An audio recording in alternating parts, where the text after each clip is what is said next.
हर हर महादेव। जय प्रेमानंद महाराज की भक्तों, सावन के महीने के तीसरे सोमवार यानी 28 जुलाई के दिन शिवलिंग से यह गुप्त चीज उठाकर ले आना, आपकी सभी मनोकामनाएं पूरी होंगी।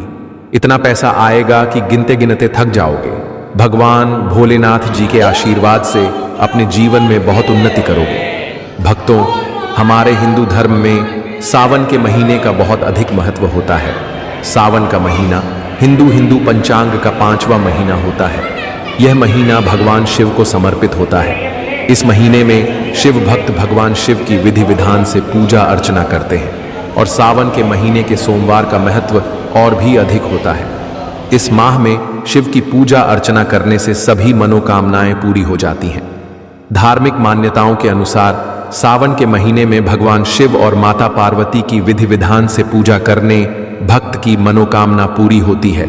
इसके साथ ही सावन के सोमवार व्रत रखने से भोलेनाथ की विशेष कृपा प्राप्त होती है।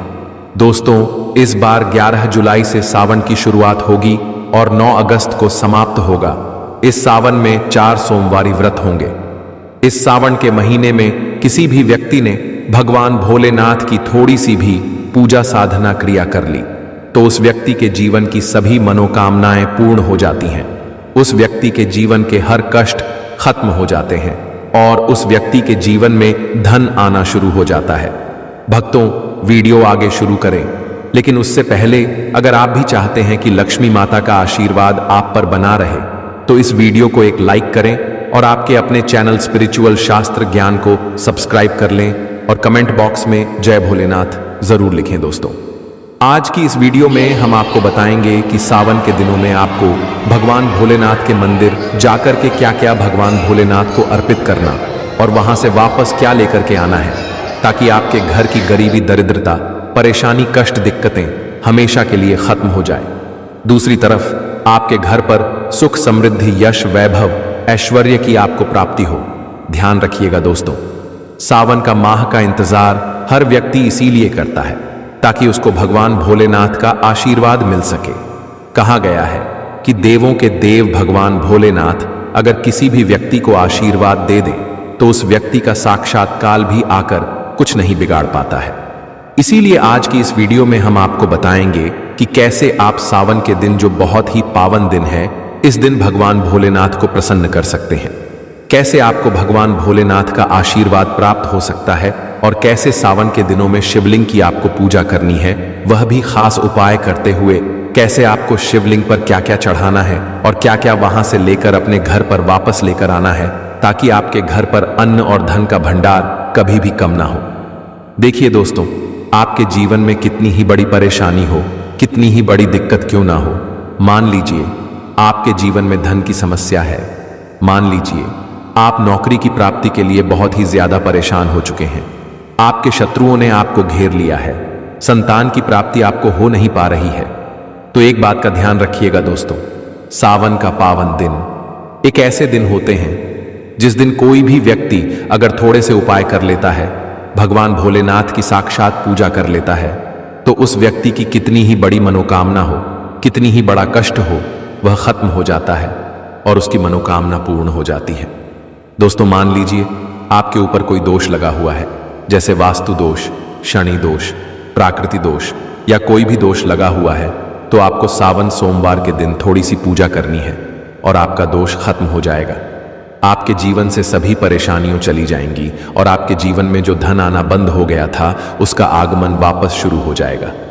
मान के चलिए आपके जीवन में कभी भी कोई परेशानी नहीं रहेगी। बस दोस्तों, आज की इस वीडियो को लास्ट तक देख लीजिए और मान के चलिए भगवान भोलेनाथ के आशीर्वाद से आपकी सभी मनोकामनाएं भी पूरी होंगी और आपके जीवन की सभी परेशानियां भी चली जाएंगी। देखिए, एक बात कही गई है कि जब भी हम भगवान भोलेनाथ की पूजा करते हैं, हमें धैर्य रखना चाहिए, विश्वास रखना चाहिए और श्रद्धा के साथ भगवान भोलेनाथ की पूजा करनी चाहिए, क्योंकि भगवान भोलेनाथ बहुत ही भोले हैं।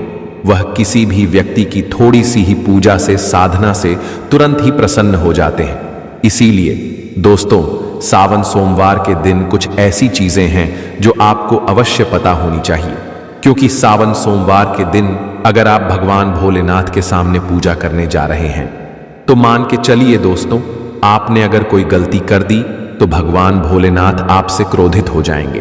और आपने सही तरीके से पूजा की होगी तो साक्षात आपको भगवान भोलेनाथ उसी दिन आशीर्वाद दे देंगे और उस दिन के बाद आपके जीवन में कभी कोई परेशानी नहीं आएगी।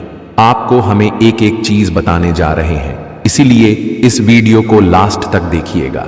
सबसे पहले आपको भगवान भोलेनाथ के मंदिर जाना होगा। ये जितने भी उपाय आपको बताए जाएंगे ये मंदिर के उपाय होंगे।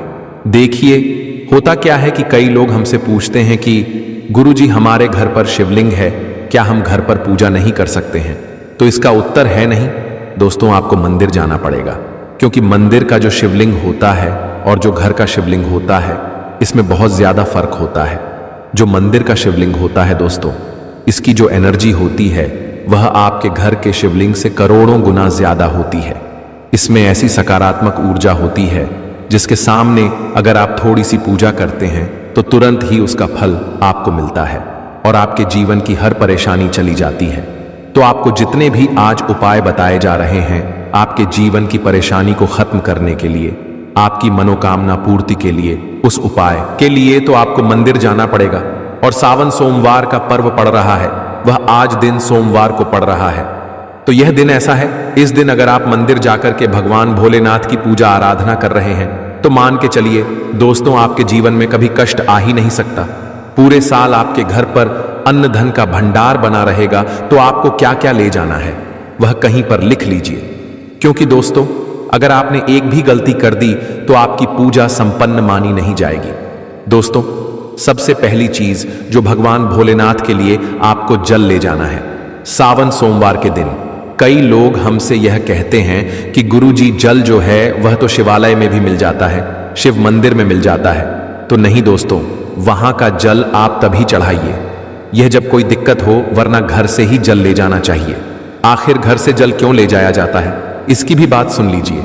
घर से इसीलिए आपको जल ले जाना है ताकि आपके घर का जो जल ले जा रहे हैं भगवान भोलेनाथ पर चढ़ाने के लिए, उसी जल के द्वारा आप भगवान से जुड़ जाएंगे। उस जल के द्वारा आप भगवान को अपनी सभी दिक्कतें बता देंगे और उस जल को जैसे ही भगवान भोलेनाथ पर आप चढ़ाएंगे अपनी समस्याओं को बताते हुए, वह समस्या आपकी खत्म हो जाएंगी। इसीलिए घर से जल ले जाएगा।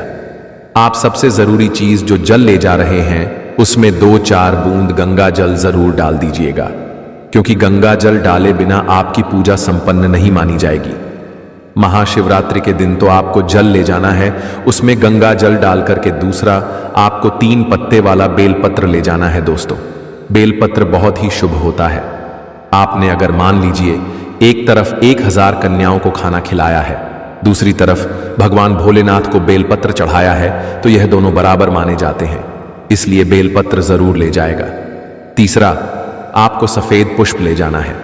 सफेद पुष्प भगवान भोलेनाथ को चढ़ाए जाते हैं, इसीलिए सफेद पुष्प पर भगवान भोलेनाथ के लिए आपको ले जाना है सावन सोमवार के दिन, ताकि भगवान भोलेनाथ का आशीर्वाद आपको मिल जाए, जिसके बाद आपके जीवन के हर परेशानी खत्म हो जाए। दोस्तों, सफेद चंदन ले जाना अनिवार्य होता है सावन सोमवार के दिन। और ध्यान रखिएगा दोस्तों कि भगवान भोलेनाथ को अगर आप दूध अर्पित करने जा रहे हैं तो एकदम कच्चा दूध होना चाहिए, पका हुआ दूध नहीं होना चाहिए, कच्चा दूध होना चाहिए। अब आपको और क्या क्या ले जाना है देखिए, अगर आप चाहते हैं कि आपकी हर मनोकामना पूरी हो तो एक डिब्बा लीजिए, उसमें काली मिर्च भर कर ले जाइए। देखिए, बहुत ध्यान से सुनिए, जितनी आपको बातें बता रहे हैं, एक डिब्बे में काली मिर्च भर के एक लाल कपड़ा लीजिए, उसमें लौंग कपूर इसको मौली धागे से बांध करके आपको अपनी जेब में रख के ले जाना है। सिर्फ इतनी चीज आपको ले जानी है आज के दिन को। अब आपको पूजा कैसे करनी है चलिए आपको बताते हैं, बहुत ध्यान से लास्ट तक देखिएगा। और जितनी भी चीज आपको बताई जा रही है इन चीजों को आपको ले जाना है और शिवालय से वापस ले, ताकि आपको धन की प्राप्ति हो सके, आपकी कोई भी मनोकामना हो वह पूर्ण हो जाए। भक्तों, आप पहले जाएंगे मंदिर। सबसे पहले आपको इस बात का ध्यान रखना है, मंदिर जाने से पहले ही काले या नीले कपड़े का धारण करके मंदिर ना जाएं, वरना भगवान भोलेनाथ का आपको क्रोधित रूप देखना पड़ सकता है। सबसे पहले आपको यह करना है कि पतली धार बनाते हुए जल भगवान भोलेनाथ को अर्पित कर देना। बहुत ध्यान से सुनिएगा भक्तों, पतली धार बनाते हुए भगवान भोलेनाथ को जल आपको अर्पित कर देना है। अब आपको यह करना है दोस्तों कि भगवान भोलेनाथ को चंदन लगाना है चंदन लगाने के बाद भगवान भोलेनाथ पर 3 पत्ते वाला बेलपत्र रखना है। 3 पत्ते वाला बेलपत्र रखने के बाद आपको भगवान भोलेनाथ पर सफेद पुष्प अर्पित कर देना है। सिर्फ इतना आपको करना है। दूध अगर आप चढ़ाना चाहते हैं तो दूध भी आप चढ़ा सकते हैं। इतना बस आपको करना है। इतना करने के बाद आपको वहां पर खड़े होकर 108 बार, बहुत ध्यान से सुनिएगा, 108 बार आपको ओम नमः शिवाय का जाप करना है। या तो आप 108 बार कर लीजिए या 108 बार कर लीजिए। यह 3 ऐसी चीज है जो आपको करनी है। इतना करना है। अब आपको क्या करना है, एक डिब्बा जो काली मिर्च का आप ले गए हैं, उस काली मिर्च के डिब्बे को आपको शिवालय के जो गिरता हुआ शिवधारा है, जो शिवलिंग से वहां पर पानी गिर रहा है, उसी शिवहरी के पानी से आपको छुआना है और अपनी जेब में वापस रख लेना है। ये जो लाल पोटली आप ले गए हैं बंद करके लन की, इसको भी छुआना है, वापस रख लेना है। अब आपको क्या करना है, जिस लोटे में पानी ले गए थे या जिस लोटे में भी आप दूध ले गए थे, उसमें आपको क्या करना है, आपको जो भगवान भोलेनाथ का पानी वहां पर गिर रहा है, भक्तों ध्यान रखिएगा, शिवलिंग की जो पानी नीचे गिर रहा है, उसी पानी का थोड़ा सा पानी अपने लोटे में ले लेना है। ध्यान रखिएगा, जो आपने लोटे में पानी भरकर ले गए हैं वह पानी वापस बचाना नहीं है, वह तो पूरा आपको भगवान भोलेनाथ को अर्पित कर देना। जो शिवलिंग से पानी गिर रहा है उस पानी को आपको अपने लोटे में वापस ले लेना है। भक्तों, मान लीजिए आप यह सोच रहे होंगे कि कई लोग वहां पर पानी चढ़ा रहे हैं, तो इस बात की आप चिंता ना करें, क्योंकि भगवान भोलेनाथ के शिवलिंग पर जब भी पानी चढ़ाया जाता है वह अमृत बन जाता है। कहा जाता है कई देवी देवता शिवलिंग के पास अदृश्य रूप में खड़े होते हैं ताकि शिवलिंग से गिर रहा पानी वह धारण कर सके। इतना पवित्र होता है शिवलिंग से गिरता हुआ पानी। तो शिवलिंग से गिरता हुआ पानी को आपको अपने लोटे में ले लेना, सिर्फ थोड़ी सी बूंदे ले लेनी है। अब आपको क्या करना है, आपको घर वापस आना है जो आपने लोटे में पानी लिया है। भक्तों, इसको घर पर आते ही घर के लोग जो हैं आपके, उनके ऊपर थोड़ा थोड़ा पानी छिड़क देना है। घर के हर कोने में पानी छिड़क देना है। घर के मुख्य द्वार पर पानी छिड़क दें। ना सिर्फ इतना आपको करना है, इतना आपने कर दिया। अब मान लीजिए पूरे साल आपके घर पर नकारात्मक शक्तियां नहीं आ पाएंगी। आपके घर पर कोई काला जादू, काली विद्या करवाने की कोशिश करेगा तो वह आपके घर पर नहीं कर पाएंगे। इससे आपके घर से नकारात्मक शक्तियां चली जाएंगी और सकारात्मक ऊर्जा आ जाएगी। यह जो अब काली मिर्च का भगवान भोलेनाथ जी के शिवलिंग से छुआ कर लाए हैं, इसको पूजा घर में रखें। ये जो काली मिर्च का डब्बा है आपके पास, इसे कभी भी आप किसी शुभ कार्य के लिए निकलें, जैसे मान लीजिए आप बिजनेस मीटिंग के लिए जा रहे हैं, नौकरी की प्राप्ति के लिए जा रहे हैं, काली मिर्च घर के मुख्य द्वार से पहले रख के उसको कुचलते हुए निकालिए। मान के चलिए आपके काम में जो भी बाधा आने वाली होंगी वह बाधाएं भगवान भोलेनाथ के आशीर्वाद से अपने आप हैं, हट जाएंगी और आप जिस कार्य के लिए भी जाएंगे उस कार्य में आपको सफलता मिलेगी। दोस्तों, भगवान भोलेनाथ का यहाँ पर आपको साक्षात आशीर्वाद मिलेगा सावन सोमवार के दिन और आपके जीवन से हर परेशानी चली जाएगी। सावन सोमवार की रात आप अपनी सभी प्रकार के बुरी अनिष्ट शक्तियों से छुटकारा पा सकते हैं। जो लोग भोलेनाथ माता पार्वती की पूजा करना चाहते हैं वह इस दिन अपने घर पर पारद का शिवलिंग रख लीजिए। अभिमंत्रित होना चाहिए। जो भी शिवलिंग आप रखें अच्छे से उनको मंत्रों द्वारा भी अभिमंत्रित करके रखें। स्फटिक हो, नर्मदेश्वर शिवलिंग हो, कोई भी रखिए, अच्छे से उनको भोलेनाथ को अपने घर पर ही पूजन कीजिए, एक लोटा जल चढ़ाकर, क्योंकि मंदिरों में बहुत भीड़ भाड़ होती है और सावन सोमवार पर यही भीड़ का नज़ारा बहुत ही खूबसूरत लगता है। कोने कोने में शिव भक्त हैं। अगर आप मंदिर में नहीं जा सके या ठीक से जल नहीं चढ़ा पाए तो घर में ही शांति से आप पूजन करें। गन्ने का रस हुआ, पंचामृत हुआ, इससे आप इस दिन भोलेनाथ का अभिषेक कीजिए। दूध, दही, घी, शहद, शक्कर, पंचामृत बना करके अभिषेक कीजिए। दोस्तों, फिर भोलेनाथ का श्रृंगार कीजिए। चंदन चढ़ाई, अक्षत चढ़ाई, जनेऊ अर्पित कीजिए। थोड़ा सा चंदन का इत्र, क्योंकि चंदन का इत्र विशेष रूप से शिव शंभू को बहुत प्रिय है, तो वह आप अर्पित कीजिए। उनके पसंदीदा पुष्प चढ़ाए, आंकड़े की माला से उनका श्रृंगार कीजिए।